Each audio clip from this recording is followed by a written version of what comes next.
Ladies and gents, Guys, good happy evening. freaking New Year's Eve. New Year's Eve. Do we like it? Do we hate it? Where are you at? I don't like it. It burned to the ground. I don't like it, and I'm so glad that I am finally with someone who also doesn't care for it. Oh, she don't give a heck? Or he doesn't care? Got him. So you're insinuating. Keep going. Okay. I don't know. If I get invited to something cool, for sure, but like, I hate when I feel like I have to force this puzzle piece into something that is not like, well, we could go here and it's an open bar, but it's a $500 cover. Then it's not an open bar. No, we know how things work. The bar is charging you out the ass. Yeah. I don't care for it. I don't care for it. It's too pressure filled. And then you know what's insanely pressure filled? I don't like 3, 2, and that kiss. Oh, dude, Forced. I'll tell you, it's so forced. But I'll tell you what's worse. I'll kiss a bitch at 11:53. Oh shit. God damn. Okay, Something. I'll kiss a bitch at 11 a.m. Hey. Yeah, breakfast, bitch. Wow. Yep. Okay, a lot of thoughts here. Okay. There's a lot of like really weird like superstitions that I've seen online, and I think it's more geared towards women, I think. But like, there's one where you like eat a certain amount of grapes under like a table. Have you heard this superstition? What? Yes, and it's like you wear a certain color underwear.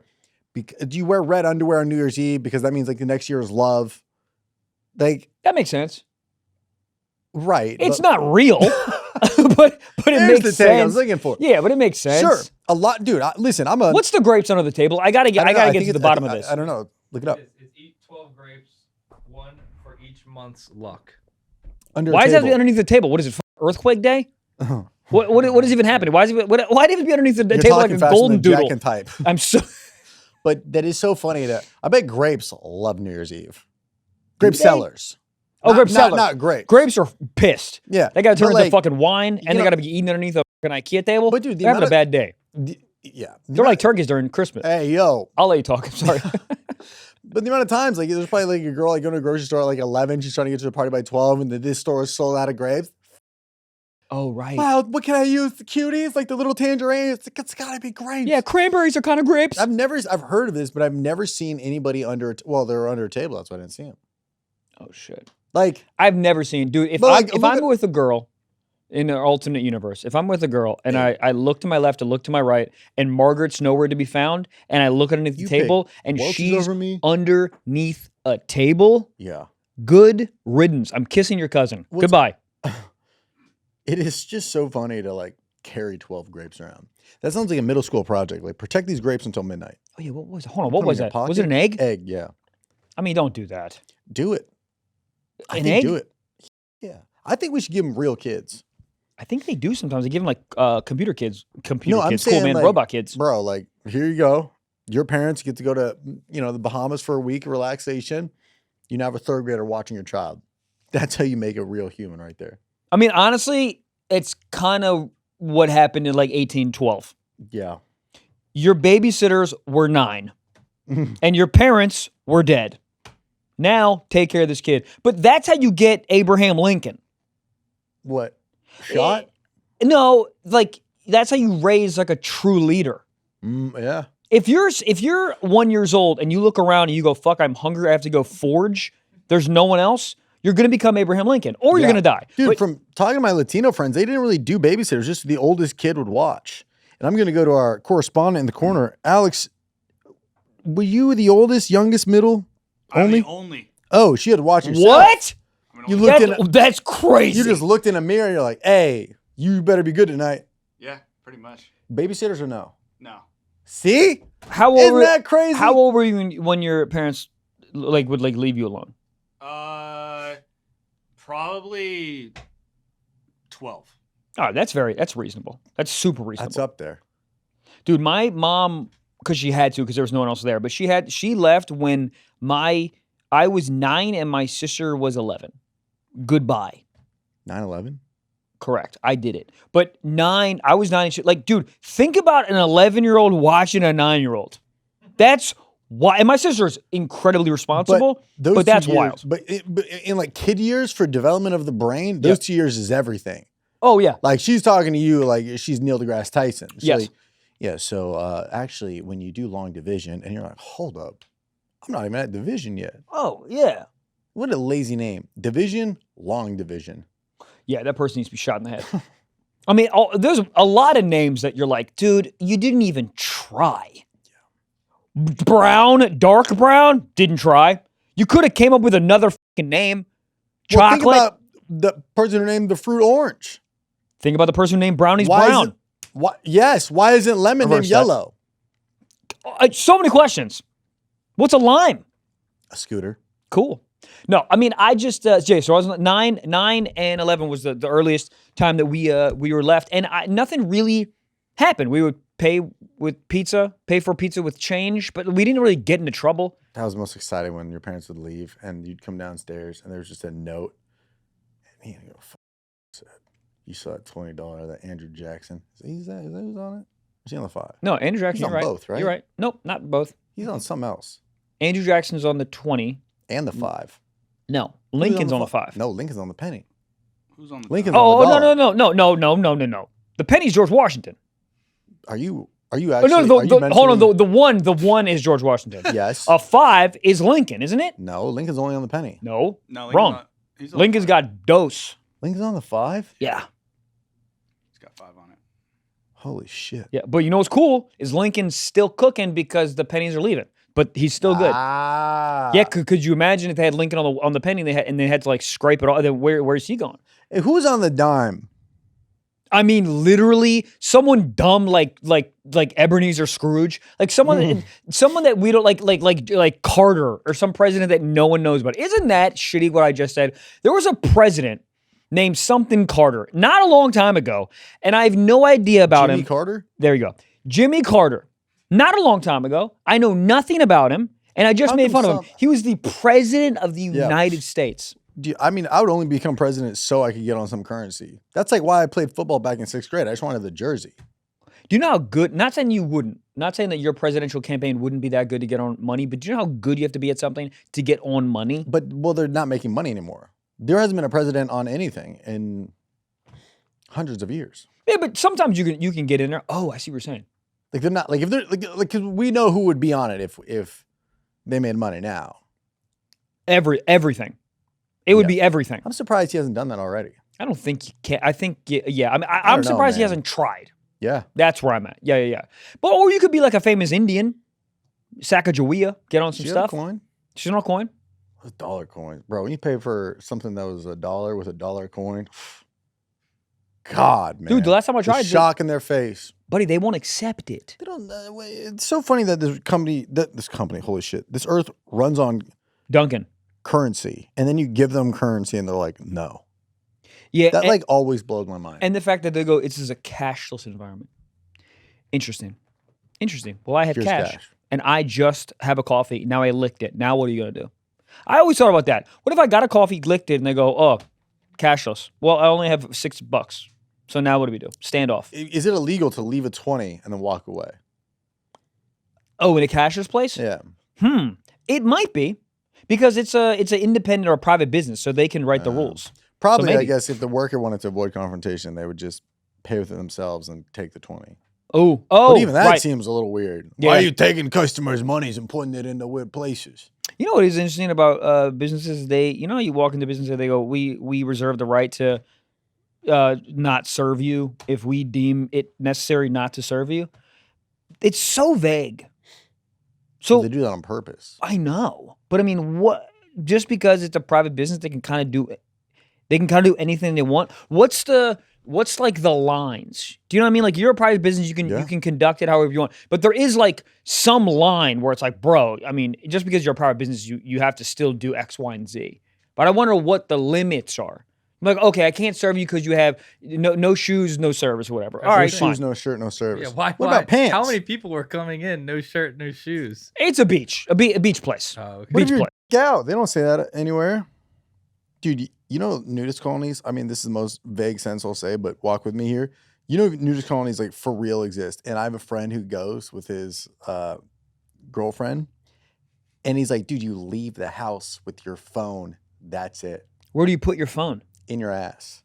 You hold it. Or you get like a little like satchel, but like cock out. No. Their rules are like no shoes, no shirt, no all service. That's wearing a shirt, no service. Would you do that? But I'd be too insecure about. Yeah, I don't got confidence like that. What if Well, you go you to know, what do you go to a fucking cold plunge? I would look out the window the same way I check the weather to see if big dicks are out. Goddamn. Michael Blaustein gonna be yelling about feet, dude, in 2026, dude.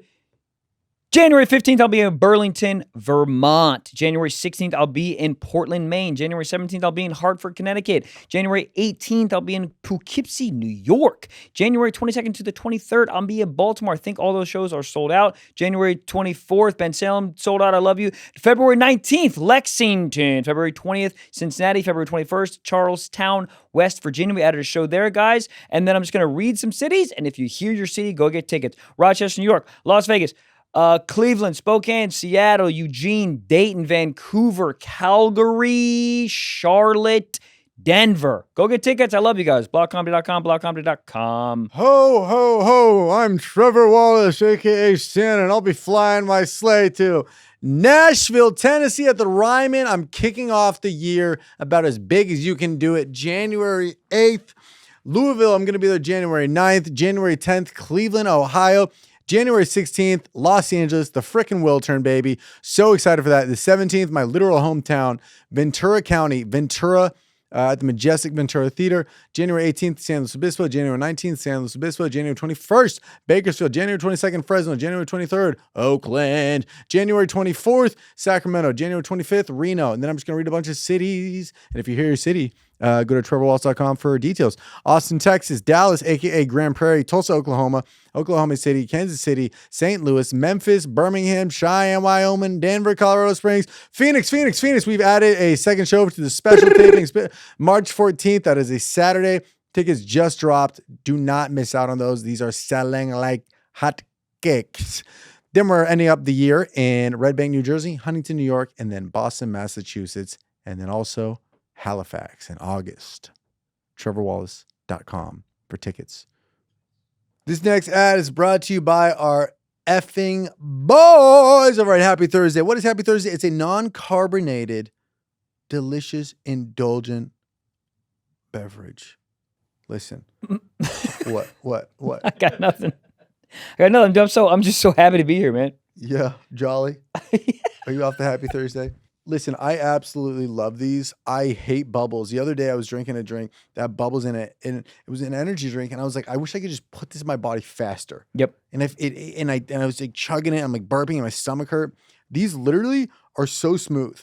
And there's something about being in a can and it's smooth.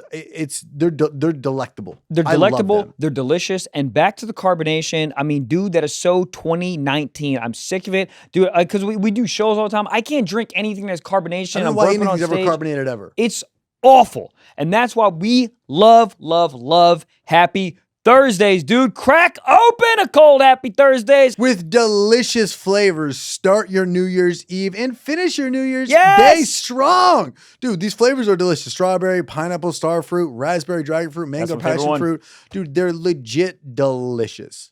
They're like, I literally will take like a nice refreshing sip out of it, and I'm like, how did I drink half of it? Right. Because it's just that, like, it goes great with food too. If you're at a I mean, dude. Yeah, other carbonated stuff. Stupid. Happy Thursdays. Make your New Year's and your whole next year, and then on and so forth. Feel like a freaking Happy Thursday. So, if you're feeling thirsty in the new year, have a Happy Thursday. To find out more and find a Happy Thursday near you, drinkhappythursday.com/socks. That is drinkhappythursday.com/socks. Celebrate responsibly. Non-carbonated, naturally flavored with other natural flavors. 21 plus contains alcohol. 2025 Molson Coors Beverage Company, Milwaukee, Wisconsin. Beer. Goddamn. Because if I look out the window and everybody's fucking hung like a horse, and I'm staying in today, we're doing DoorDash. Oh, but if I look out, we're playing Parcheesi. Sit down, bitch. Hell yeah. Yeah. But if I look out and Pepe Le Pew's not packing, I'm like, oh fuck yeah, I'm going to cock out. Yeah, but how do you know everybody? You look outside, Pepe Le Pew's out there, it's fine. Then you go out there. All of a sudden, the shadow's coming around. You're like, what the fuck?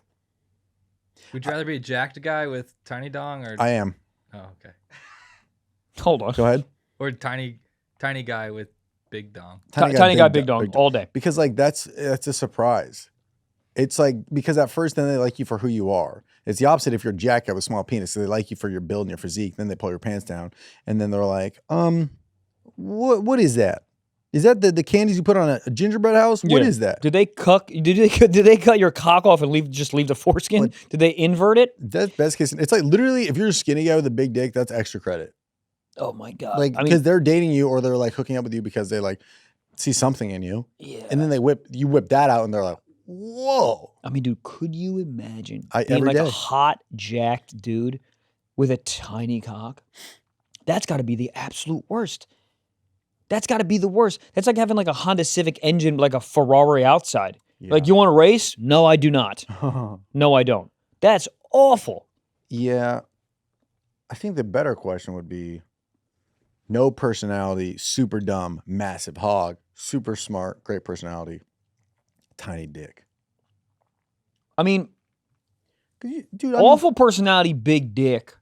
We're in the era of 2025 where a lot of like male porn stars are doing podcasts now, and you hear them talk, and you're like, "What the fuck?" Well, you don't need to develop personality. It's all the blood to your brain is in your dick. Yeah, and they're like, "Man, what's it like working with so and so?" Fuck yeah, okay. Here's the thing, though: if you came 14 times a day, I wouldn't be able to talk. I look at him like, I don't got any zinc. There's no zinc. Yeah, all my blood is going to the wrong head. That's true. I'm jealous. What is this? ANR? I don't know what the AA stands for. Ass out. Nar. Well, hold on. It's a nudist club locator in Los Angeles. Yo, her tits are literally out in the... Bro, Michael hasn't seen this in months. You got to hide this. Her tits are out. I don't know what's happening. Something about a nudist colony is it's a different... You're not... It's like... They're all gross. Just say it. Well, no, that's not true. Okay. Where was I? Barcelona? You're like, well, okay, yeah, this is like, yeah. Oh, it's normal tits out. But then you see a pair, you're like, yo, I would Google those. But that's not a nudist colony. Isn't that just a nude beach? Yeah, but it's kind of the same. I don't know. I think a nudist colony, that's like almost like cult-ish. Yeah, this is culty. Read some of this. Southern California Nudist Association is a clothing optional travel club, which means we are a social organization of nudists. We meet in backyards of members. Backyards. Yeah, you mean backyards or for jacuzzis. Sure. Or we go sailing off the coast, or we hike on secluded mountain trails, or we visit hiking beaches. with my dick out. I mean, Jesus. I mean, how'd you lose your dick? A squirrel. Looking for a nut.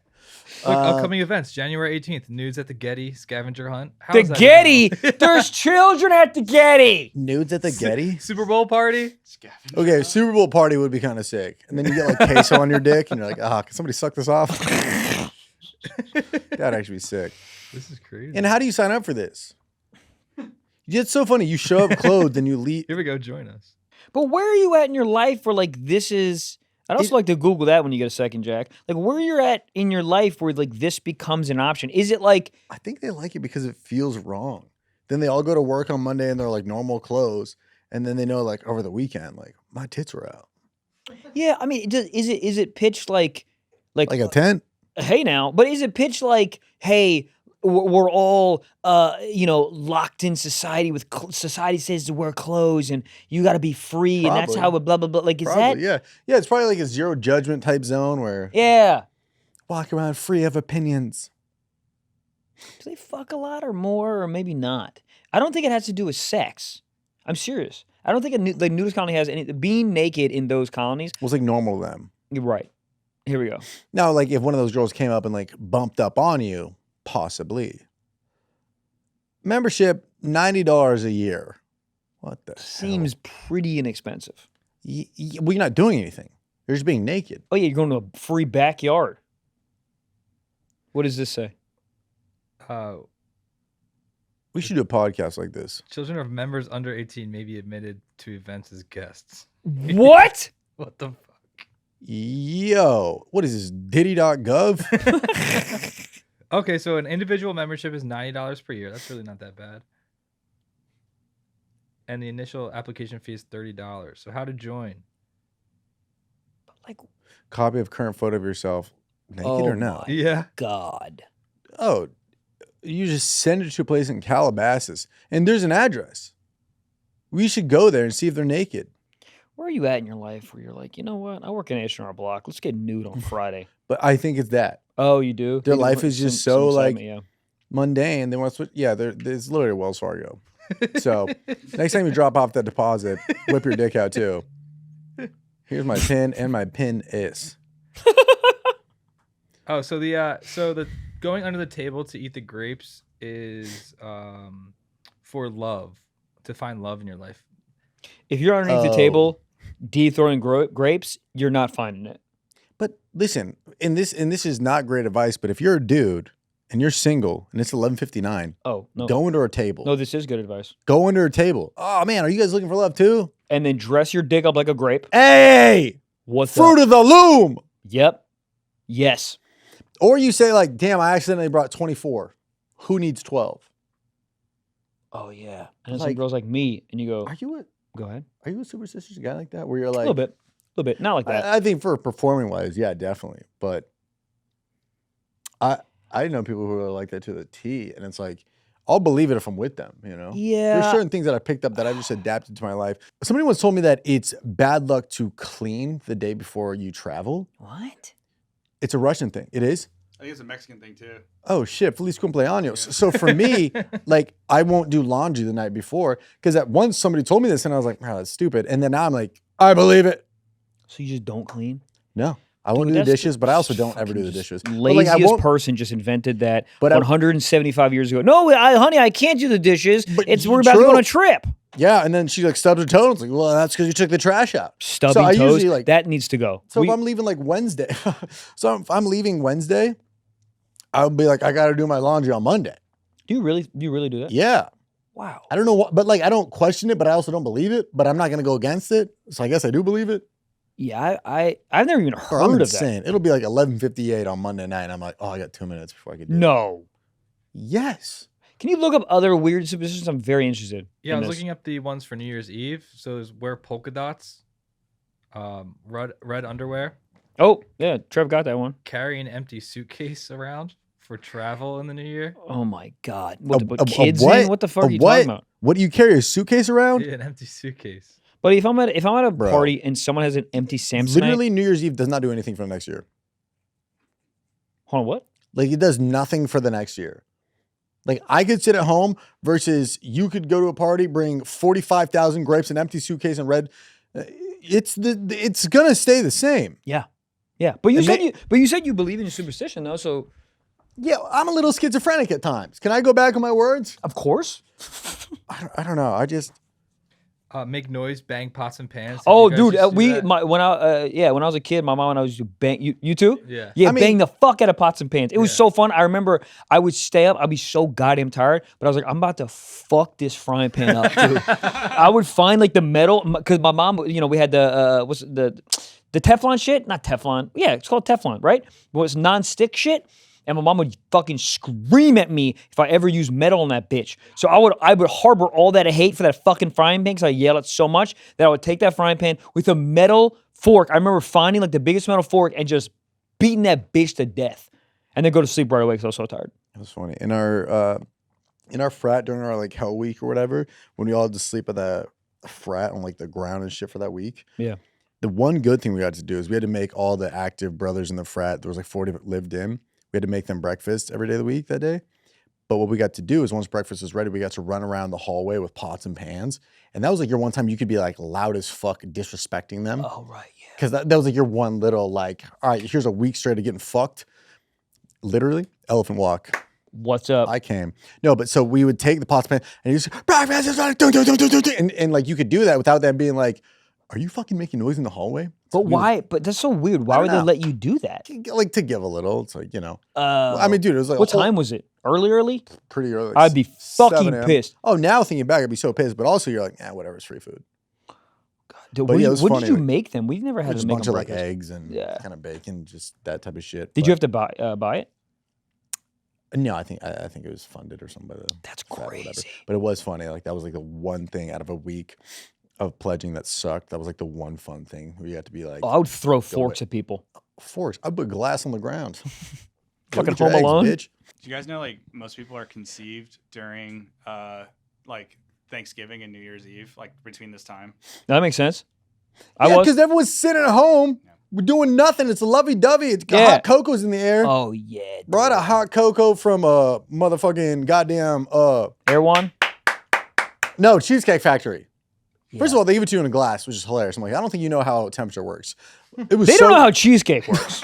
But it was so good that like I felt jolly. And you know, that I'd be like, hey, come on now, let's make a baby. Dude, I get it. We watched The Grinch last night. You know Cindy Lou Who was on... the fuck is that TV show, Gossip Girl? Cindy Lou Who was on, it was a character on Gossip Girl. I didn't know that, my girl knew it. But, oh yeah. She's like a famous singer now. Really? Yeah. Which is crazy because she sang so terribly in that movie. Where are you, Christmas? She's like 7. It's so good though. What? The Grinch? Oh, dog, it's so... I forgot how good it was. I want to live there so bad. Where? Live where? Whoville. Oh, really? Yeah. What do you think Bumble's like in Whoville? What do you mean? What the fuck do you mean? I mean, everyone kind of looks similar. Hey, swiping with your nose? Oh, yeah. Goddamn. I wonder what a Whoville is like in like August, though.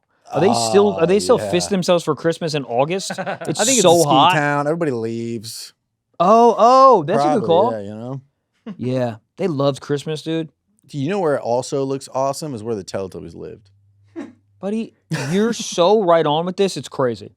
It looks comfortable. I could spend half my year in Whoville and the other half where the Teletubbies lived. Yeah, I would never do comedy again. The sun being a sun is kind of annoying. You're like, okay, you don't need to talk. Just be bright. I mean, yeah, shut up. It's a baby. There's a baby in the sun. Shut up. You're hot. Weird. Weird to say that, but you know what I mean, temperature-wise. Yeah. What were the Teletubbies? Oh, shit. Dude, hold on. Are Teletubbies for real related to Whoville people? Because they kind of look similar. Oh, my God. Is this a take? Fuck, no. Teletubbies? Teletubbies, they have attributes of Who people. Fur? I don't know. The fucking top, the Teletubbies with the fucking hair and shit. How do you pitch the Teletubbies? So they speak English? No. I mean, you're on peyote, and you're just with the head of fox, and you go, I have an idea. And they go, sold. Suck my dick. With a Teletubby mask on. Do you think there's less competition in the Teletubby, like in the kid show space? No, I think it's vicious. I think they probably think it's super easy. But like Bluey, they're like, what do we make this motherfucker Australian? They're like, hold on. There's also a bunch of like Winky Winky. There's a bunch of like Winky Winky for sure is a nudist colony. Dipsy. Dude, I don't know, but I do hear you though, Trev. Like the kid space seems super easy to pitch stuff, but I guarantee you it's vicious. Like whoever came up with like Cliff of the Big Red Dog, it's like what is going on? Yeah, who's the buyer for this? And how do you even know? I heard there's a lot of like psychological like just weirdness happening in the back end, like to get kids like addicted to like whatever the kid's show is. I mean, it makes sense, yeah. Because you think it's like kids like Teletubbies because they're not really speaking English. They're just making like noises. And it's just happiness. It's bright colors. It's like, oh, it's things they would want to play with. The sun is also a baby. Right. It's meant for kids. Dude, go. Hey! All right. Why are you pitching TV shows to adults? They should have the buyer be a kid. I think they do, though. That's that's what I'm saying. Like, they bring in a 3-year-old and he's like, we present Bluey. Kid goes, boo, shits himself. And then the dog talks, all right, mate. And he's like, gaga. Yeah, they like look and shit. Like it's like TV shows. They bring in like those the samples, people, whatever the fuck. Yeah, I used to test toys as a kid, and my mom would get the check. Isn't that kind of messed up? You would test. You would test toys. Yeah, they put us into a giant room, and they'd give us like a bunch of toys, and they'd say what we liked about each action. They used to be fucking an eagle, and they're like, "This is a toy." Yeah, but my mom would get paid for it. Really? They would just put you in a place? Yeah. Dude, there's weird tapes out there with a bunch of fucking kids sitting on toys. Making out with Barbies. You mean G.I. Joes? Dude, my G.I. Joe would so hot. Give it to Barbies. I want it to be, oh my God. Like when I was positions young, that would kill a person too. Excuse me? And positions that would kill a person. Oh, yeah. Barbie's laying on the ground. I mean, this guy's going WWE. And dude, the things I would make like G.I. Joe do so in those times where my sister was like downstairs. Dude, those Barbies would get nude so fucking fast and G.I. Joe would come instantly. It's also funny because like you don't really know how sex works yet. Yeah. So you're just smashing them together. But how did this? But how did we know that? Because I didn't like I watched like porn like early, but when I was doing that, I didn't know. I didn't watch porn. I didn't know what was happening. I was doing it when I was like 6. Dude, I didn't know what I was doing either. Like the G.I. Joe was doing cowgirl. I'm like, wait, hold on. Yeah. And now you do cowgirl. Hey. What? No, I'm saying like he was on top. Yeah. Yeah. I mean, but isn't that crazy? Like in our brains, like how the fuck, how do we know that that's how sex works? How did Adam and Eve know? They're not real. Should we get into our guest this episode? I mean, honestly, I couldn't figure out a better segue. Adam and Eve, not real. Into our very, very special guest we have. Special guest. Matteo Lane, one of the funniest comics working. One of my dear, dear friends. We started comedy together. So excited for this interview. We've been trying to have him on for a while, and we're excited to have him. So enjoy the episode. And Happy New Year. Eat a grape under a table. Maybe put one in your ass what you want. Oh, yeah. Eat 11, put one in your ass. You become president in 2 years. That's it. Matteo Lane. Goddamn. I almost want you to send me like a screenshot of your background so I can use that on my Zoom calls because it looks so professional. Well, someone did this. I hired someone to do all of this. And what did that outreach look like? Hang my shit for me? Well, this and that, like the rest of like my apartment, like and putting everything up. Stunning. Blah, blah, blah. This is all the original 151 Pokemon cards. And I got them all in a giant frame. So it's like one big art piece. Hold on. You have all of, I don't know anything about Pokemon cards. That's insane. And I know that you do, but is that like super valuable to your rights?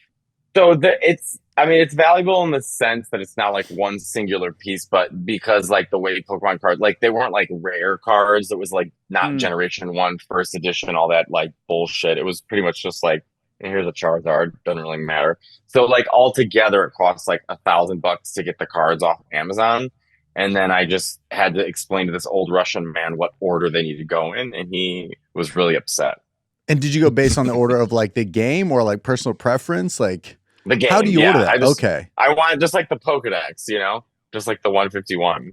I don't think this is even interesting. I feel I think it's fascinating. This is fascinating because I don't know anything about this world. Is that the biggest conversation topic? You walk into your house, you go, "What the fuck? What the fuck?" Like, is that something that somebody sees and usually for straight men, like if a task grab, yeah, that's why we're freaking out over here. Yeah, like they stop. They're like, "Oh my god!" They're like, "This is amazing." Like girls usually don't even like. It's sort of like me in football. I know it's like $1 billion industry, but it's a huge blind spot. Like it doesn't exist. I don't see it. I don't know what anything means. So like they'll be like nerdy straight dudes like who are like in their late 30s or early 40s, and they'll stop and see the oh my god, this is amazing. Like they just stare like little kids. I'm like, oh yeah, this is Pokemon. What do you think a gay man's version of that would be? That would be a straight man's reaction. I mean, Pokemon's pretty universal. I feel like it's gay and straight, to be perfectly honest with you. It's like gay, straight, autistic. The gayest Pokemon, and the original one is probably Mr. Mime. Yeah. He is. Yeah, dude, I don't know a lot about it. I know the way that dude looks, and yes. Yes. Pretty gay. Yeah. Starmie's pretty gay. They're all pretty gay. I mean, Diglett for obvious reasons. Is Ash Ketchum, where is he at? You miss Diglett. He's digging in dirt. He's digging in ass. Diglett is the gayest Pokemon. Hold on. And he also just looks like a dildo. Yeah, you don't know Diglett? I don't think I do. He's like a fucking Idaho potato, and he's just hanging in the ground, and he just goes in and out of grounds. Ass. Did you not do Pokemon growing up? No, I did, but I didn't get super into it. I was like half in, half out, kind of like Diggler. What's his name? Diglett? Diglett sounds racist, to be quite honest. Well, they all sound racist. I mean, it's like there's a Pokemon named Jinx. There's a Pokemon named they just sound racist. Raichu's up there, Raichu's something you yell out of a window. Oh yeah. Charmander. Get these Charmander off the porch. I mean, goodness Lord. All right, hold on. Let's do it. Let's do an intro, dude. I mean, no, it's my fault, dude. It's our fault. One of my dearest friends from comedy, we literally started together from the dregs. Dude, Matteo Lane, the icon, the legend. I mean, just one of the funniest people working today. Beautiful new fucking special on Hulu that was so funny. Hell yeah. You did it in shorts. Can we talk about that? Yeah, I didn't I didn't pick my outfit. Jason Wu did, and I don't know who that is. Is that a Pokemon? You don't know Jason? Jason Wu. You don't know him? Jason Wu. Come on, man. The fashion guy. Jason Wu. Oh, Jason Wu. Oh yeah, dude, I love Jason Wu. I want to start wearing shorts on stage, but the thought of like a joke not landing and then your knees being out—that's tough. Well, I looked like Neapolitan. What is it? Napoleon ice cream. I looked like Dynamite? chalk. Yeah, I looked like Napoleon Dynamite. I did. I looked like Rizzo from Greece. I was a 50-year-old going as a 16-year-old. No, it was like chocolate, strawberry, vanilla. Look, Jason was a fashion designer, and we had dinner, and I was saying like I don't know what to wear. I don't know how to dress myself, and he was like, I'll dress you. So it was like out of a movie. I went to his studio. He had all these designer clothes hung up. And then he was like, okay, put this and this on. Then I'd put it on, and then his assistant would help me put it on, and then they would take a picture and print it and put it on the wall. They lined up like 40 of them. Ooh. Yeah, and they were like, he was like, okay, we kind of narrowed it down, and then we got to that outfit, and it was like I wanted to be like not like I don't want to be like in a t-shirt and jeans, but I also don't want to dress like too crazy because I want to be comfortable on stage. And it just kind of looked nice and cute, and the warm colors went well with the blue background. And I was like, I'll do this, and I think it worked in my favor. People talked about it a lot, which is good, but not so negatively. But yeah, usually you don't wear shorts on stage. No, yeah, question, but have you done stand up in shorts before? Well, when Michael and I were doing it back in the day, I was in like shorts and a tank top and a backwards hat with like a mullet and just skinny legs, performing at Alligator Lounge on 14th Street when everyone was booing me. Yeah, I used to, but as I became a professional. Matteo was always a killer on stage, but you started body-wise. You were so always good looking, but so skinny. And something happened. What happened? Like all of a sudden, I didn't see you for 6 months, and you came back and you were fucking jacked. And I was like, what happened? And why are you making my penis move a little? There you go. What happened? happened? I never thought it was fair because I always thought you looked like Dave Franco, and I was like, no one in comedy should be this naturally good looking. I was always jealous, but I told you to your face too. I know. I think hair transplants help, and my sister's an IFB pro, which is an international fitness bodybuilder, and I was backstage. I know where I was. I was at a Funny Bone in Ohio with Lisa Traeger. We were both bombing. There were 12 people in the audience. It sat 350. Do you remember which Funny Bone it was? Dayton, Ohio. I just got back from Dayton yesterday. Yes, I feel your pain. Sorry to interrupt. Yes. I just was there. One of the most interesting towns. Very fun shows. Very interesting. Oh, I mean, let me just say this. The only good thing about Dayton, Ohio at the time is that they had a Noodles and Company. So I don't really know what that says about Dayton, Ohio. But we were bombing on stage. We were bombing hard. And I was the backstage is the kitchen. So I'm in the kitchen. And I was talking to my sister. And I just was kind of tired. I was so painfully thin and I just wanted to feel hot. I wanted to feel like I fit into shirts or fit into clothes. And so I called my sister and I was like, just put me on a diet and put me on a workout routine. And she did. And she was like, what are you eating for breakfast? I was like, coffee. She was like, and then when do you eat lunch? I was like, I don't know. I'll make pasta a couple hours later. And she's like, dinner? I don't know, whatever me and Evan Williams find. She's like, okay, well, that's not a diet. She's like, so she wrote my workout. She wrote my diet. And then she was like, you have to put on weight. So this is then. Now, obviously, I don't do it now. But she was like, eat 2 bagels in the morning with 8 egg whites. You've got to start putting weight on. And it kind of, I like following rules, and I just followed it, and now I have a personal trainer.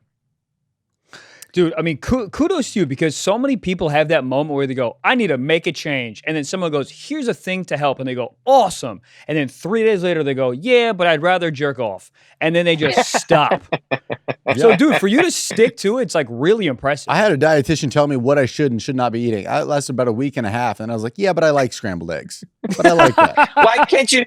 Why can't you eat scrambled eggs? Well, she was just saying there was stuff that felt more inflammatory for me, but I just went so against her. She was telling me that avocados were an inflammation starter for me. I'm like, it's an avocado. It's the most bland thing a tree has to offer. There's no way that this is an inflammatory. So I just pushed back. Where did you get this woman from? I mean, was she? Ojai. Is she a professional? I don't know. It's a friend of my mom, so probably not. Goddamn. Yeah, that sounds like TikTok, like 5 simple rules to make your tummy thin, or like you might want to get into the gym and change your fucking life. Why, by the way, I follow so many fitness guys at the gym. I love their morning routines, which is like humiliating that they have to set it up and pretend they're waking up. Like, there's nothing gayer than pretending to wake up like you're Dr. Seuss. Did I get the shot? Yeah. But they're so mad. Like, they're always like, you want to make a fucking change? I'm like, why are you so upset you've never looked better? Like, I don't understand what is going on. Can I say this? That's the only thing that works on me. Michael's a sucker for those. Yeah, because if someone's like, you know what you got to do? Just wake up and breathe. I'm like, ugh, dude, shut up. Take Ozempic and kill yourself. But me, I need someone to be like, you're a fucking bitch. You bitch. You skinny fucking bitch. You bitch. And then I'm like, oh, I'm not a bitch. And then I'll do it. So that anger thing, that's directly for me and whoever has a fucked up brain like me. I need to get yelled at. Have to. I guess and it needs to be in black and white. Yeah, maybe there's like about straight guys where like they always want to feel like the closest they can to being in the military without actually having to do it. You know what I mean? So good. Well, have you seen these alpha men like boot camps or on like Instagram reels and whatnot? These guys are like going to like the beach with like some drill sergeant and he's yelling at them, making them do like up downs in the sand in the water, and they're like making them like scream the loudest. Right. Have you seen these? Yeah. It's to your point, Matteo. It's like the closest they can be to the military, but it's not the military. It's like, what are we all doing this for? 13-year-olds had to deal with this on Jenny Jones when they were misbehaving kids, and they would bring out a drill sergeant who was like, "You want to be in prison?" And they're like, "Get pregnant." Like, I don't get it. I don't know. Like, I go to the gym. Like, I'm pretty motivated. Like, I wear some short shorts and listen to Mariah and do my thing. I can't. We're comics. If I had if I went to first of all, going to a beach with a bunch of other men to work out, I'm already over it. Like, I'm tired. Yeah. And then to have like a drill sergeant like this, what in the cosplay role play? Yeah. Like, it's almost like being a furry. Like, at this point, just pretend to be something it's humiliated. And then the men take it seriously. I think at this point, just call your father. Just call your dad. I mean, this is getting yelled at by a full grown man. Realistically, you're like, oh, great, I have my father's love again. Because your dad's gone. And even maybe there, he's the validation he didn't have. Yeah. And every time I hear like a really loud like motorcycle go by, like obnoxiously loud, purposely, I just always yell. I'm like, "We get it, you don't like your dad." It's like, I don't know. Yeah, I just don't get it. Yeah.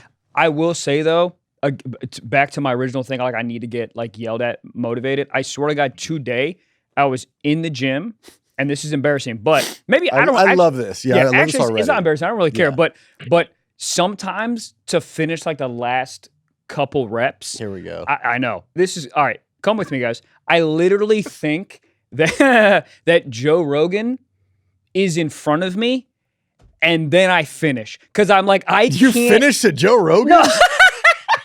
I was gonna say, excuse me, Michael.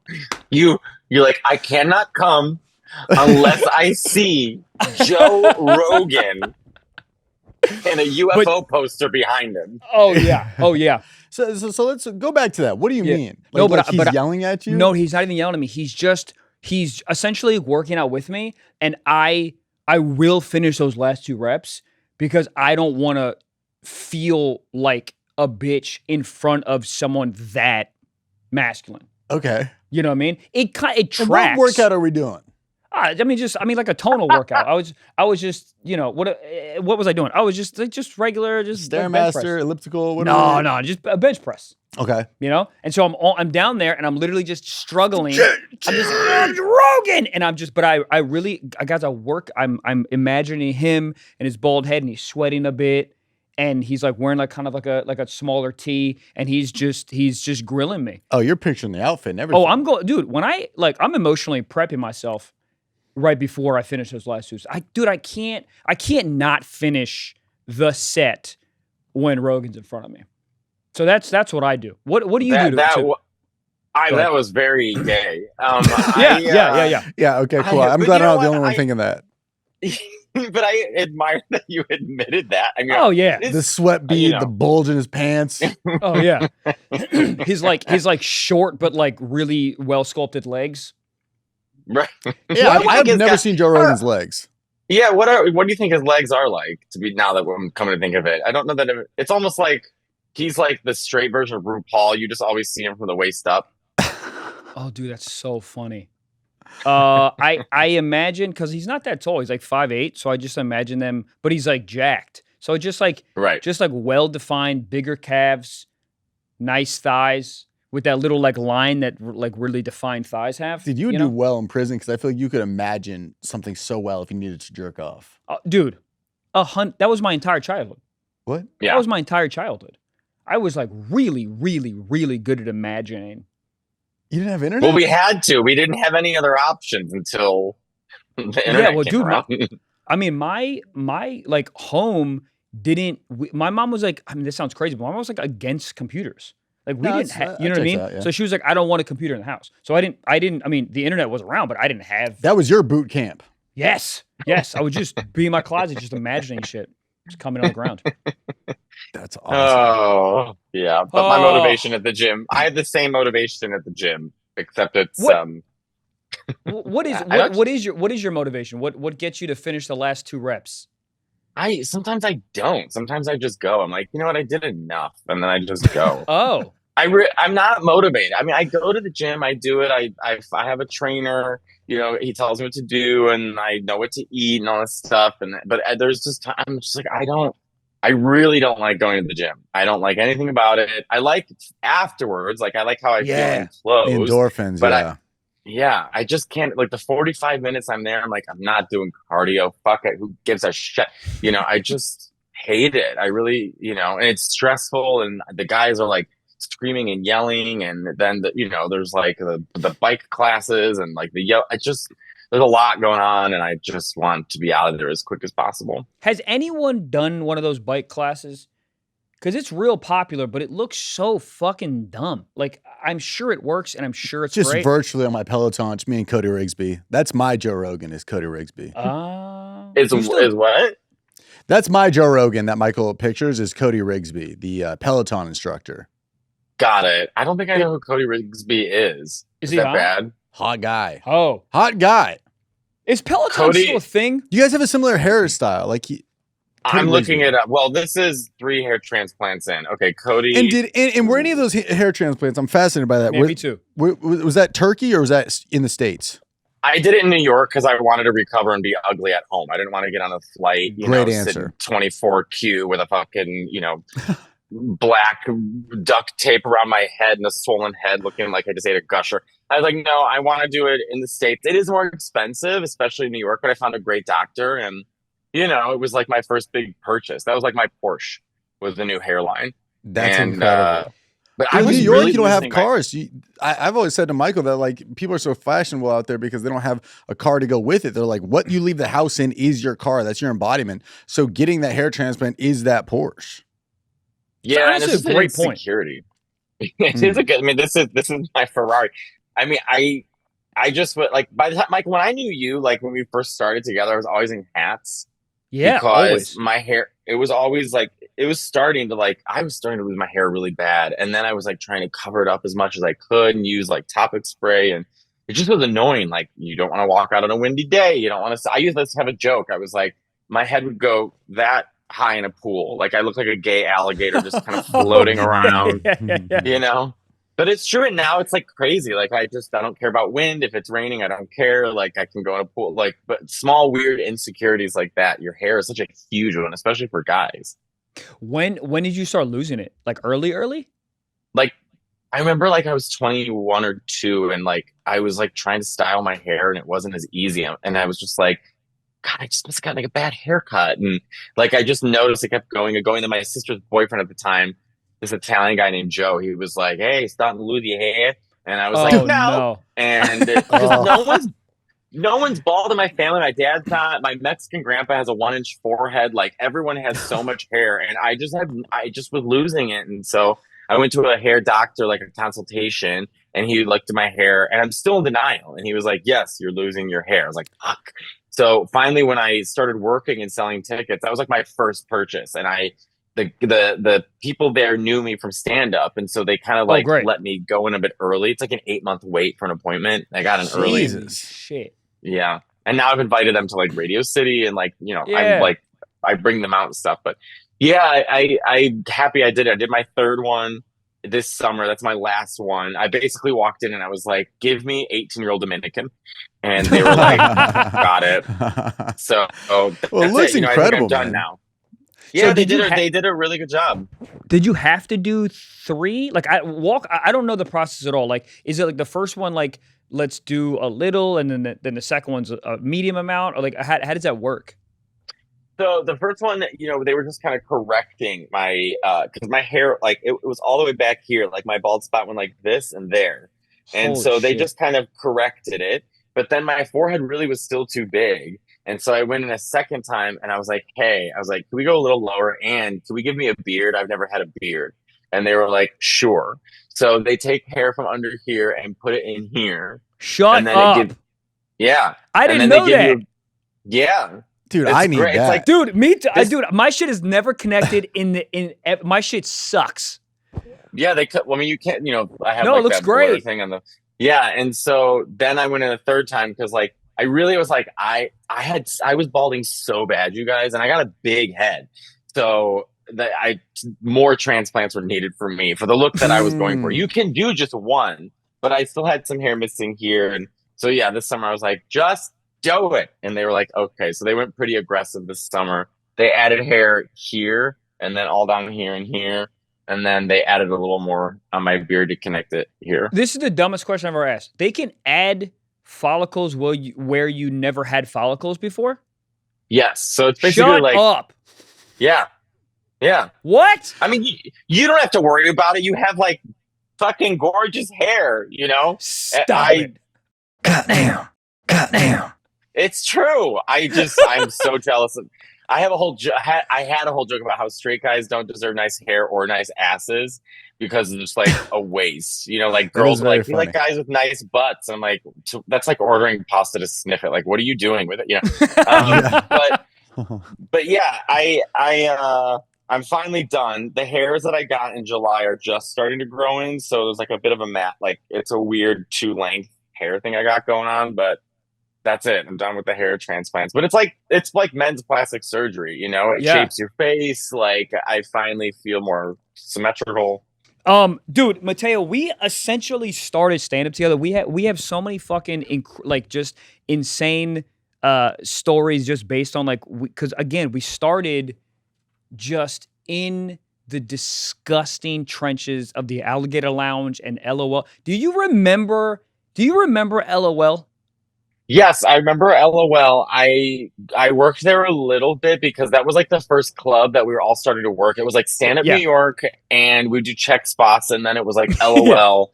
And I remember LOL once I was performing there. It was in one of the rooms. It was, it's in Times Square, and it had a window open, and there was like 4 people in the audience, and someone said, the person in Times Square said that Tina Fey would be here. And I was like, what about this room makes you think That's great. that Tina Fey is about to walk in here and like, let me do a tight 5? Like, this is insane. Dude, they would always, for some odd reason, make me go last, I think because they hated me. So I would go last, and that's when the audience would find out that whoever the people in the street told them was not coming. And when they say your last comedy of the night? That's what they would say. They'd be like, all right, guys, your last comedy of the night, blah, blah. Awful. And then, dude, I would say 70% of the time it was fine, but there was like 30% of shows that people were like, oh, what? You got like the refund spot, not even a check spot, the refund spot where they're like, we don't want to pay for this. I remember when I went to New York, I was like 20 with my buddy, and we got told, they were like, the voice of Quagmire is going to be there tonight. And we were like, oh, Family Guy. And we went, like, did you guys have quick stuff that you do when you were like on the corner, like to get people in, like quick lies? Dude, I would never say, barked. Oh, you didn't?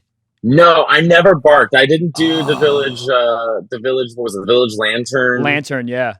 Yeah, that fucking, what's that group called? The Laughing Buddha, whatever that bullshit is. The Laughing Buddha, yeah. I never did it. It's a scam. The guy's taking money from you. The whole thing. I always did free mics. Me and Evan always did free mics. So I never did the barking. But when sometimes I see barkers, I'm at the cellar and I always say, "Hey, what's up?" Because I mean, they're working their ass off. They're comics, they work their ass off. I just never did it. And it's funny because I remember every comedian because I barked for like 3 years. I remember every comedian that was established that was nice to me, and every comedian that was like mean to me. Dude, Right. locked. And who was mean to you? Go ahead. I mean, nobody, dude. But I remember like comics like Mark DeMeo and Joey Gay were so nice to me. So, like I would do like the check spots at those clubs, and they would like, and they would be. I would ask them questions because I had so many questions. I was brand new, whatever, and they would, dude. To their credit, they'd like grab a coffee with me and be like, and just essentially give me the ropes. They didn't fucking have to do that. But I remember all the comics that I'd be like, "Hey man, what's up? What's up?" Just walk in. Now I'm like, "You're so unfunny. You're so unfunny." Like, isn't it a weird moment when you have so many years underneath your belt that you realize the dudes or the people that you thought were like killers are average? This is really mean to say. We're not going to say any names, but I say it because why are you so mean to me? Why were you so mean to me when I was 6 months in? Just be nice to me. You're not good at this. You're not good. I think a lot of it comes from fear. I think our generation too, the generation that was above us that was already working by the time we were doing open mics and bar shows, they had a different come up. So their community looked a bit different. It was way more competitive. Right. It was way more, there's one slot per person and it just was like daggers in the eyes. Since we started putting all our shit online and since we started putting clips up and it's taken the gatekeepers away and now we can enjoy each other as a community because it's like, well, you and I being friends, what the fuck does it have to do with my shows? Like we can still be friends with each other, celebrate each other. Like you doing a show at the Vic is a win for me too. Like right. We're all comics. We all started together. I just think that I see comics, the generation above us who have a very siloed, like, not everyone, obviously, but like a lot of them are like, everyone get the fuck out of my way. I got to be on top. And it's just kind of what they were taught, Right. But that's but also people can just be unfunny assholes. I mean, there's a lot of that too going around. Right. But it's interesting because I do think the internet game kind of changed everything. But like we started comedy before the internet game sort of happened, but we were always like nice to everyone. Like everyone in our class, in my like experience, everyone was fucking nice. Like obviously there was like people poke fun or whatever, but nobody was trying to like crab in a barrel. I never felt like that. I never felt like there were so many shows where Akash and Schultz, everyone be in the back and I would do well or you would do well, whatever, and they'd be like, "Oh, do a good set." Like it wasn't. I don't ever remember like people like trying to bring you down. But yeah, to your point, no, we had not to add on to what you're saying, we had a great time. Like, I mean, the Creek mics, the fucking, oh my god, dude, like it was more community based. I don't know. I mean, I remember the first time I walked down into the Creek in 2012. I didn't know anybody, and Suba was the first person to walk up to me and be like, "Hi, how are you? Where are you from? Let me show you the ropes." Like, comics were just nicer. I don't know. Like, dude, I bombed so many times. I bombed so many times that Mike, I stopped going. I was like, I think it's over. I'm not good here. I just stopped going. I fucking suck in this room, dude. And Matteo, what was your first impression of Michael? We met at the Grizzly Pear. Yes. At an open mic at like 4 p.m., I think. And I mean, those days, the mics, I remember one time there was a mic at the Grizzly Pear. It was me, Michelle Wolf, Mark Norman, Tim Dillon. Jesus. And I mean, and just performing for ourselves. And I remember the first time I met you, you had mentioned to me, there's like, "Oh, there's an Italian girl from Italy doing stand-up." And that was like my first memory of us like chit-chatting and hanging out besides just seeing each other. I don't know why that memory evolved and sticks to me. But yeah, bombing at mics together for sure. You know what I remember? It takes a... sorry to cut you off. But ahead, you know what I remember? No. Like so... I mean, there's so many memories, but one that sticks out to me the most was your like original opener. And when you started it, dude, I would run into the room. I loved it so much. And my favorite part, and we'll explain in a second, but my favorite part is like sometimes you would really just go after it and it would be long. So I'm going to butcher it and please jump in here, Matteo. So you don't have to do it. Can you just say like what the joke was? Like the I could idea. do it. Yeah. Keep in mind, no one knew who I was, so it worked then. I would walk on stage, and especially at these open mics, whether we're at the Pit, whether we're at Eastville, whether we're at wherever, right? And I would go up, I would say nothing, and I would go, "Oh mio bambino caro, mi piace." And then everyone's uncomfortable. Like, is this like kid foreign and doesn't know where he's supposed to be? Like, they'd clap, and then I would say, "That's a true story of how I came out to my dad." That's great, dude. But my favorite part of it, sometimes if you were really feeling it, dude, you would go way long, like long, like a minute and a half. And I knew where it was going, so I would do it. I would run into the room. I'd be like, "Oh, dude, it was." I just loved it. I loved it so much because I didn't know what you were saying, but it sounded great.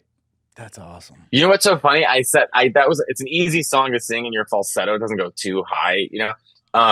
But later, after I wrote the joke and said that's the true story how it came out to my dad, I realized the lyrics "O mio bambino caro" means "Oh my dear father." So I inadvertently like connected the joke, and I didn't even mean to, because someone said like, "Genius, man, with "O mio bambino caro," and I was like, "Oh yeah, that means my dad." Like, I was just singing it because it was fun to sing, you know. But that's great. How old were you when you found out you could sing?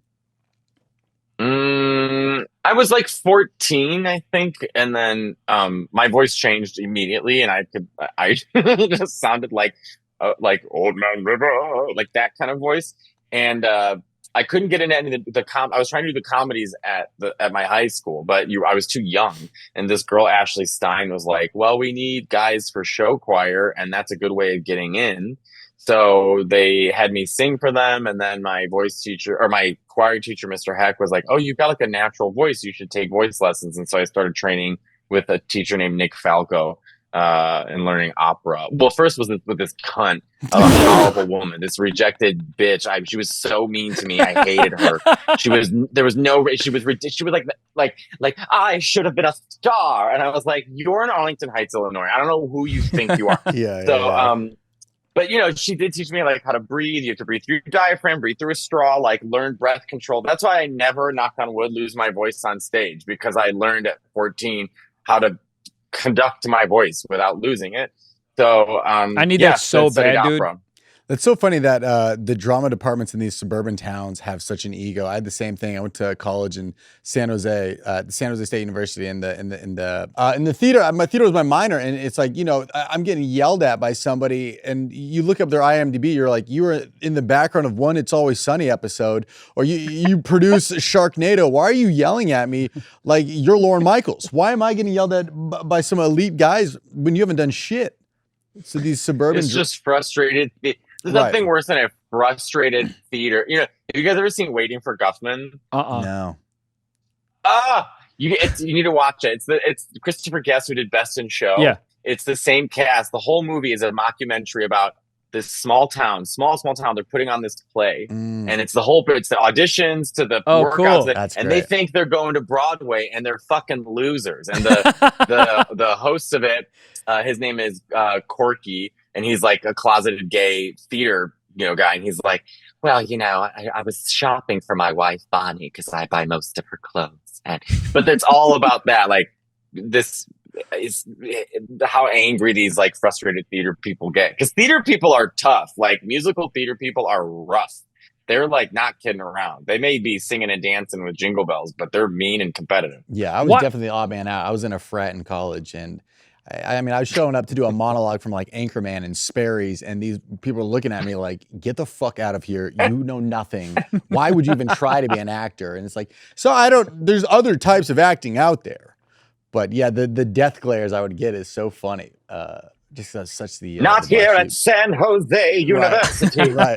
We take the theater seriously. Yeah, it was so unserious that the theater major was clumped into radio, TV, and film. It was called RTVF. So it was just one, and everything was in there. It wasn't like just for film, just for TV, just for radio. It was just this clusterfuck. And so you're taking all of these different classes, but in there you do a bunch of like monologues and very theatrical stuff. And God, it was just so funny how serious people would be. And I think 2 people moved to LA after, and they do like lighting, and you're like, where are the monologues at now? Dude, I remember I took an acting class in college, and the dude was so nice to me. He'd like we would like take like extra. He would help me like with my scene or my monologue, whatever. Like after class, I was like, oh my God, this guy's so nice. And I swear to God, maybe like 7 years ago, I was like thinking about that, and I was like, I think he just wanted to fuck me. Like it was. I was way ahead of you. Yeah, You said he was nice to me. I was there. Nice to you, theater class. Dude, I just remember being like, everyone's like, oh, Mr. Blah Blah is so fucking mean. I'm like, oh, really? He's so nice to me. This guy, after he lets always me. wants to talk after class. I love Michael experiencing what it's like to be a hot girl. Having no clue. He's like, he's just so nice. I just don't get it. He wanted to fuck. That part of society didn't cue into me until like 3 years after being in New York. When I was my first year in New York, I lived in Soho on someone's couch, and I went to the Y in Chelsea when it was still there. The YMCA? YMCA in Chelsea. What the hell are you doing there? Dude, I don't know. Oh, no, I'm sorry. Not YMCA. Bally's. Bally's Total Fitness in Bally's. Chelsea. Bally's. It's gone now. But I remember going there and being like, I swear, I wasn't, not even a bit. I'm like, dude, everyone's so fucking nice. Everyone wants to spot me. It's so nice, dude. People pick up conversations. I'm like, dude, why is everyone yelling about New York so mean? Like, everyone's so nice. And then it all starts to unravel and people want to send me dick pics. But I was such a young 21-year-old guy coming from South Carolina being like, everyone's so nice here. Damn, show me their dick. I mean, that's a friend right there. What the fuck am I talking? Dude, it was a wake-up call. It was like call. Evan Williams and I. He just didn't know. He was from North Carolina. He'd never been in a big city, and I'm from Chicago, so I'm used to the sort of how a city functions and who to look out for too. Right, So one time we were on the corner having an argument about something, and this guy came up and it gets in our faces and starts screaming to Evan. He's like, "Today's my birthday," and clearly he's on drugs, right? And Evans tries talking to him, and I look at him and I go, "We're having a conversation right now, and I don't know who the fuck you are." And I turn back to Evan and I keep talking. Evan's like, "Dude, that was kind of mean. It's his birthday." I was like, "Evan, I promise you, yesterday was his birthday too. Like, this person is doing a lot of drugs. They want something from you. Like, this is a city, Evan. Get used to it." And he was like, "Oh, you're right, man. You're right, man." Dude, you're that right, is, man. First of all, do you know who Evan Williams is? He's such a funny comic. He's based here now. Do you know who he is? That sounds familiar. He's so funny. That impression is crazy good. Do you know that? Man, side note, I'm Evan Williams. I've been an alcoholic for like I gotta look at this guy. 10 years, man. I'm sober, man. Oh, it's like 17 years. My so God. doing Like, cocaine. I got a banana tattoo. Dude. I drew that tattoo. No, That's you my shut drawing up. I drew. Shut up. Yes, I did. That's my drawing. Yeah, he does Yes. videos and shit, right? And I got a Yeah. Skeletor tattoo, and he's getting a Skeletor tattoo as well. So Evan and I he was with me in Madison. No. Oh, no, you did tell me that. Yeah, Dude. man. I was just out there. It's cold, man. It's a hard key. I actually know exactly who cold, it man. is. I just talked to him recently. That is a great one for one. Yeah. I mean, that is crazy. Yeah. Hold on. I didn't know you drew his banana tattoo. I drew his banana tattoo. Yes, Evan, as per usual, will make a quick decision that he regrets later. But he made this. He likes the banana tattoo still. And he's like, "Oh, I fucking love bananas, man. I love them. So I just want to get a tattoo of a banana, man, put on my arm." And I was like, "All right, I'll draw it." This is so good. That's great. We'll call people on his phone, like his friends, and do an audio message. And it sound even to me, I'm like, wow, like this sounds like it is Evan. But I'll leave a message to his friends so it starts normal and it goes way off. Like, "What's going on, man? Just thinking about you today. I hope everything's fine. I just wanted to let you know that I was attacked, man. Fucking out of nowhere, a moose came after me, man. I'm in jail. So it's rough. Things are rough. I'm also gay." And then we'll just leave it at that. And his friend's like, "What's wrong with you? Is this a bit, Evan?"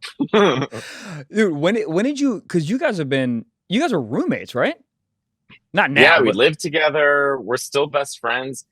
He was just my, like, when you meet like your comedy soulmate. Yeah. We met each other. We were at the pit together, and someone do you remember this, Michael? I don't know if you remember this. That naked woman who would run into open mics and Yes. show everyone her pussy. Yes. Yo, Yeah, I remember her. And where she is showed this open yeah. mic? Dude.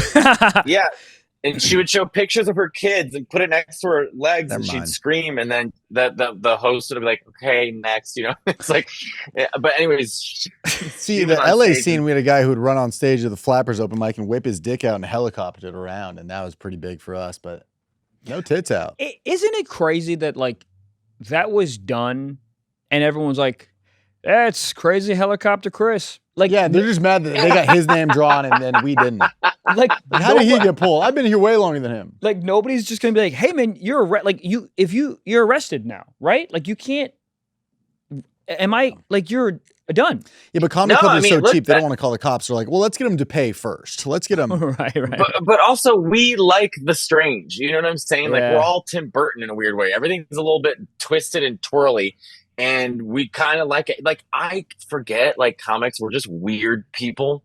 And I'll bring, like, people around, like, who aren't comics, and, like, we'll hang out. And then afterwards, we'll be like, wow, you guys are really intense. And everyone's so vocal. And everyone's so, like, kind of, I'm like, oh, yeah, like, I forgot. Like, we hang out with, like, the most, like, extreme people, you know? But I was also going to say, Michael, what was I going to say to you earlier? I was like, about, you know, you mentioned like people were so nice to you in our community. I wanted to add on to that. I know we're jumping back here, but I was like, we didn't put anything online. So the fact that like an older comic would tell you like, that's really great, or take you out for coffee, that was our likes and follows and credits. You know, it was like, oh, so-and-so thought it was funny. That kept you going for fucking weeks. That you'd be high.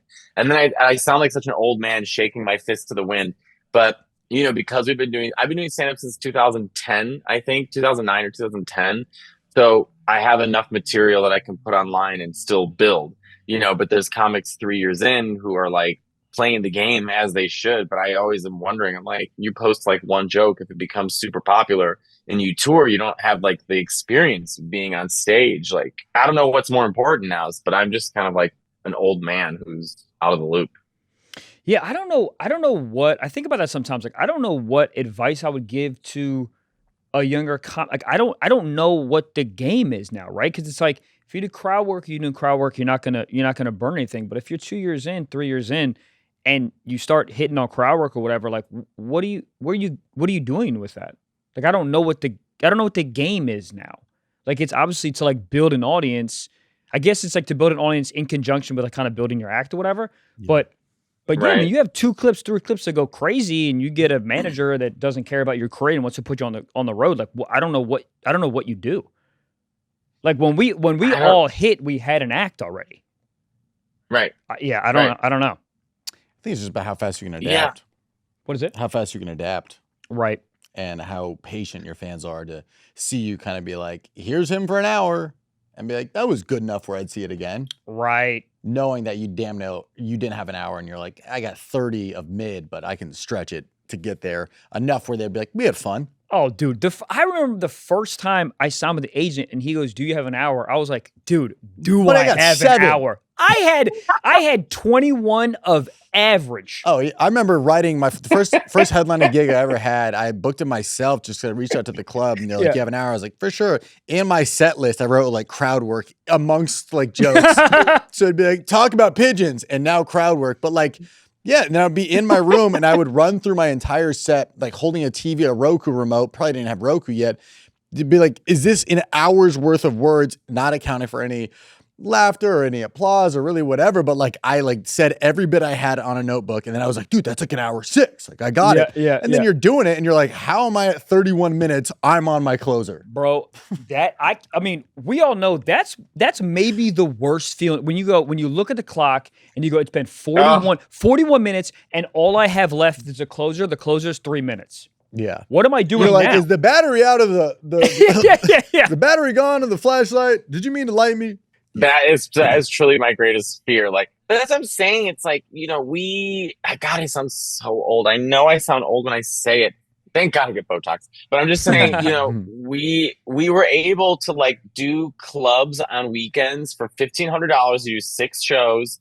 No one's going to come to the shows, but that was us learning how to be on stage and build an hour. You build an hour, or you middle and you open for somebody and have to do a half hour, or, you know, you're still doing bar shows and stuff. But it's just like, that's just what you did. And, you know, like we had all the years and times to build it up. Yeah. Yeah. Yeah, it's like you're in the. I don't really know sports a whole lot, but I know like so many of these teams. It's like you play for some random farm league team that's like you're professional, but you're 4 levels outside of professional. Yeah. It's like before you go to the Dodgers, you're playing in fucking Tulsa for like the Tulsa Dodgers. It's like that's the equivalent of doing these random bar show headlines or random feature weekends on some of these loony bins, and it like slowly you get called up. So I guess it's just having that. Yeah, we used to do this thing at the Lantern where we would run the Wednesday show. It was like a late show. It started like 10 p.m., but it was just 4 comics, and we'd all do like 25 minutes. And that really, really, really helped like prep for like a longer set, because every single week we'd do that. And then the same people, so you kind of want to write new stuff. So at the end of like 6 months of doing that, you're like, oh, I could do an hour. It's not going to be good, but I can do an hour. Yeah. What was the moment like where you're just like, fuck this, I'm going all digital? Because I remember seeing something on YouTube where it was like a vlog or something that you did, and it felt very much like, because you had all these credits in the traditional world, and then I saw you really start pushing digital, and I was like, fuck yeah, this is great. And I feel like ever since, like, was there a moment where you're just like, the hell am I doing so-and-so for? I need to just be doing this? It was 2020 and everyone was, blah, blah, blah. But it was just at this point in my career, I remember like I was holding on to that hour because I was like, aren't I supposed to hold on to this and get like an HBO special or something else? And Netflix kept saying no, and HBO said no. And then I auditioned for everything and everyone, no, no, no, no, no. And then I wrote this show and I had these writers and we pitched to everyone, no, no, no, no. And I had no money.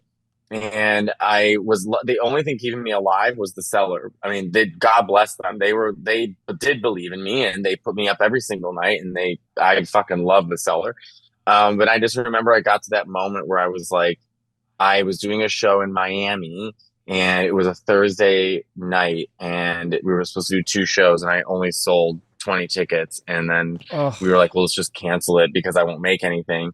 Funny enough, I did Miami a year later after I put my stuff online, and I sold out 6 shows at the Miami Improv. Awesome. And this Italian guy came up to me at the pool, and he was like, in Italian, he was like, Matteo. I go, yeah. He goes, I was coming to see you last year and you canceled the show. I go, yeah, I only sold 20 tickets. He goes, no, I know you did. He goes, because they said to me that in order for a show to happen, they have to sell 20 tickets. So I bought 20 tickets and they still canceled the show. So it would have just been him sitting there, or he would have invited 19 people? It was going to be pretty much him and a few other people. Dude, that's a beautiful story. Yeah, it was really all in Italian. Allora, Matteo, non so perché l'anno scorso io ho comprato 20 biglietti. So I took a picture with him, and it was so sweet. But yeah, I just decided, I was like, you know what, I'm just going to go. I'm going to pull the plug, and I did it at the right time when it was when people were starting to like, it was not that many people putting it online. Yeah. Especially for New York. New York was kind of like later to come onto the digital side of things. I mean, like for me, I was like, I came really strong in internet first, but with also doing stand-up first, but I was really pushing that narrative. And it felt like New York was decades behind. And then now everybody in New York is online ripping clips and whatever it is. But I felt like I like love seeing guys like you are so funny be like, fuck it, digital. And now you're doing so well. I'm like, it was always in you. It just was like the posting side of it. So what was the first thing that you did? Sorry, Michael. No, it's okay. Because I remember the first thing that I remember seeing that like went the fuck off was the advice special. Yeah. But you were posting stuff before that, right? Yeah, I had an hour that I did at the Cellar, and I was trying to sell that, and it never went anywhere. So I just chopped that up and then slowly released it.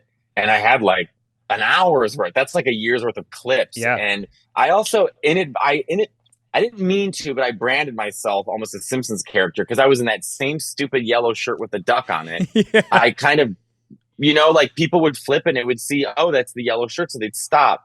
And that was crazy because I had like 100,000 followers, and then I think within a year I had 800,000 followers. Shit. And just changed everything. Like I was selling out shows and then starting theaters, and I was like, this is crazy.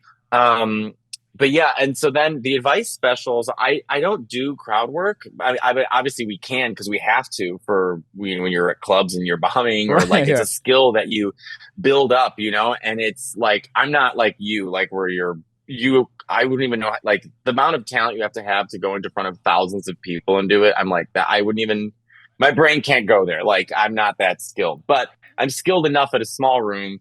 I can kind of do it. So I kind of did it like to bide myself some time before my next special came out. So I just went up, and it's when crowd work really started blowing up as well. And I reversed it. So I had the audience ask me questions for advice. Yeah. Because I thought maybe that'll be easier for me to kind of get into it because I'm so, yeah. And I ended up having so much fun with them. Like I really, really enjoyed doing those specials, and I love those clips. Like I should do another one actually. You should. I just have been so like the genuine reaction to like your genuine excitement towards people's questions.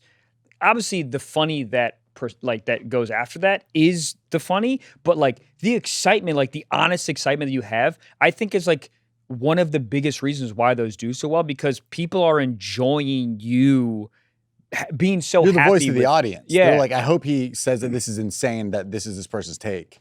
And then sometimes you do, or sometimes you agree. Then the audience is like, how can he agree with it? It's just, it stirs so much community and conversation. It's great. You want to do sock talk? Oh yeah. Let's do a little sock talk, Matteo. It's just advice. Yeah, this is from Nolan. He wants you guys to do some would you rathers. Would you rather never eat your favorite food again, or only eat it when it's made badly? Never again. Ooh. I would rather eat it if it's made badly, because at least it's like remembering, like I've never done heroin, but I know that everyone's always chasing that first high, but they're still doing it. So I'm like, I guess I would kind of, but it would be tough to never have carbonara again. Yeah, but can you imagine because it's like, think about sex, right? It's like, oh, sex is awesome, but can you imagine just like, okay, so the rest of your life you only have bad sex? That'd be. Well, that's most of my life. I mean, when you're single, that's most of your sex. It's just bad, random, horrible sex. Yeah, I guess so. Well, after a certain point, you forget how good something used to be, and then that just becomes the baseline. It's like, when you go to like a random city on the road, they're like, dude, you got to try this restaurant. And you're like, this is fine. But then if you were to move there, you're like, that's just the bar for it. Yeah, it's similar when you like back away from soda and you start drinking more water. Initially, like water sucks, and then eventually, like, dude, water's amazing. So maybe if you, I love waffles. If all of a sudden waffles were made horrendously, I would just get accustomed to horrendous waffles, and I would start to enjoy them, I guess. So that's my answer. I would have like waffles just made horribly. Yeah, same. I'd have really bad made carbonara. Yeah. All right, next one. Would you rather have a weird laugh or a weird walk? Would I rather have a what? A weird what? A weird laugh. Or what? I'd rather a weird laugh, because a weird walk. Yeah, because if you have a weird walk, you're only making people laugh. Like, look at how fucking dumb this guy walks. I will say though, can you imagine being like really self-conscious about your laugh? We all know people that are, and they try to hold it in, because again, we've all had people in the audience that laugh weird as fuck, and like you have to walk around it. It's funny in the room, but that person has to be in Burger King with that laugh. That person has to be in church with that laugh. That people have to be at the gun store with that laugh. I like a weird laugh. It's kind of fun. Like it makes me laugh sometimes. It does, but good. Well, there's a girl in my high school. I remember she used to laugh, and I'm not making. We all knew her for a laugh. She was great. She'd go, and she was like gorgeous. She was this tall, beautiful blonde girl. Perfect skin, and then all of a sudden, and we're like, that's tough. The kind of character. There's a lady over the weekend. It sounded like you were releasing a rubber chick, and she was like, but like each laugh, and she was like in the second row, and I would stop, and then she'd still be laughing, and then the rest of the crowd would start laughing because she was still laughing. Yeah. It was like fun, but like, yeah, to your point, you have to walk around. Like you live to be at Thanksgiving dinner, like you're like, I mean, you would never find love. Or just you have a pretty interesting just a weird walk though. I mean, there's nothing worse than a weird fucking walk. Yeah. I'm sorry, and I'm not a great walker. I kind of walk like a duck, but it's like I just a weird walk, like people that walk on their toes the whole time. Yeah, what is that? So I made a video about that, so it was funny, and everybody in the comments like, "Hey, so just so you know, this is a trait of autism." I was like, "All right, but it's doing well. We're keeping it up." Oh yeah, but is it? Dude, my sister's a physical therapist. It is. Yeah. I didn't know that. But I asked my sister about this, and it's from her expert opinion, She said it has to do with like. It said some can be like. It's oftentimes related to that. But now that I go back and think about like the 2 people in my life who I know that do that, I'm like, oh yeah, they're definitely on the spec. in and around. Okay. But yeah, a weird walk is. I guess we do walk more than we laugh. Yeah, you're walking all the time. I mean, you're getting up to walk to the kitchen. You're even just walking on stage. When we're on stage, you guys, like I walk I'm marching back and forth on that stage like a crazy person. So yeah, I could do it. All right, I would go laugh. All right, one more. Would you rather? Yep.